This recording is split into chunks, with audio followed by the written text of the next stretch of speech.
Hi, everyone. Welcome to another Really Talk. Yesterday, we celebrated the life of Dr. Martin Luther King Jr., and I spent the day reading and reflecting on some of his teachings. I recall growing up in the 60s, watching the civil rights movement on TV, and remember being horrified by the visions that I saw. I distinctly remember the day that Dr. King was assassinated. I went back to school on that Friday, April 5th, and our teacher, Miss Love, sat all of us in a big circle, gave a ball to one of us, and said, okay, toss the ball to a person across the room from you. And when that person catches the ball, they're supposed to say one kind thing about you, and then they're also supposed to say something that they've learned about what's going on with civil rights, with Dr. King, with his assassination, something. We had to say something about it. I just remember that day feeling this closeness with my classmates, that we all were kind of sharing this, even though we really didn't talk about it much before then. And we certainly didn't talk about it at home. At home, it was, oh, that's horrible. That's all stuff that's happening somewhere else. It's not happening here. Now I look at life, I look at it 53 years later, and I think, wow, my eyes have definitely been open to what I've learned and what I'm seeing. So technically, slavery ended in 1865. That's what we're taught. And then the Jim Crow laws took effect after that. Those laws lasted 100 years. Okay, think about that. 100 years of oppressive laws against Black Americans. Nothing really changed until 1964 and 1965, when the Civil Rights Act and the Voting Rights Act were passed and signed into law by then President Lyndon Johnson.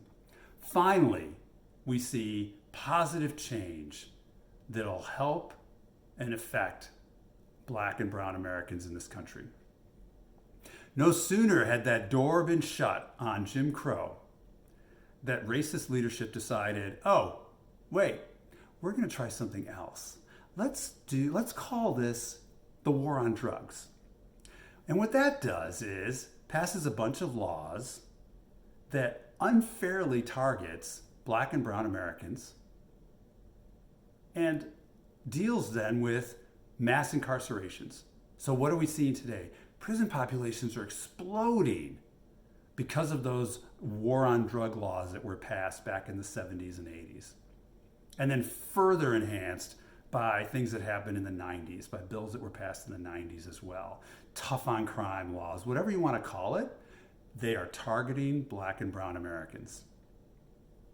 So nothing really has changed. The laws look a little different, but we're entering into what Michelle Alexander calls in her book, The New Jim Crow. It is a new Jim Crow era. I would highly recommend that book, by the way. It really opened my eyes since I read it. Now, no discussion about healing in this country can take place unless we discuss transitional justice and reparations. I admit, I did not understand what transitional justice was until I recently read a research paper written by one of my best friends.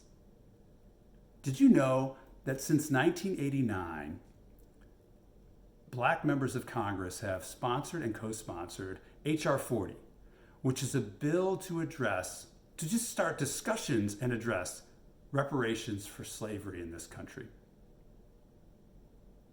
Never been passed. It's been since 1989, and it keeps getting reintroduced every year, and it's never been passed. Never gotten into committee, let alone out of a committee. And every year it gets brought up again and again. We can't even begin to heal in this country until we have a discussion around transitional justice and reparations. And all too often what I see happening is many of my white friends and people of privilege like myself choose to bury their heads in the sand and think, this is someone else's problem. It's not mine. I'm not going to worry about this.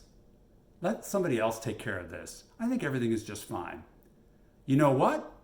This is our problem.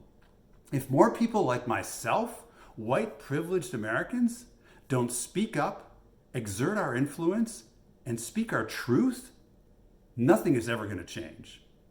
We're never going to see a change in this country until that happens. So I'm calling out to my white friends and family members to speak your truth, to get out there and be a force for change in this country.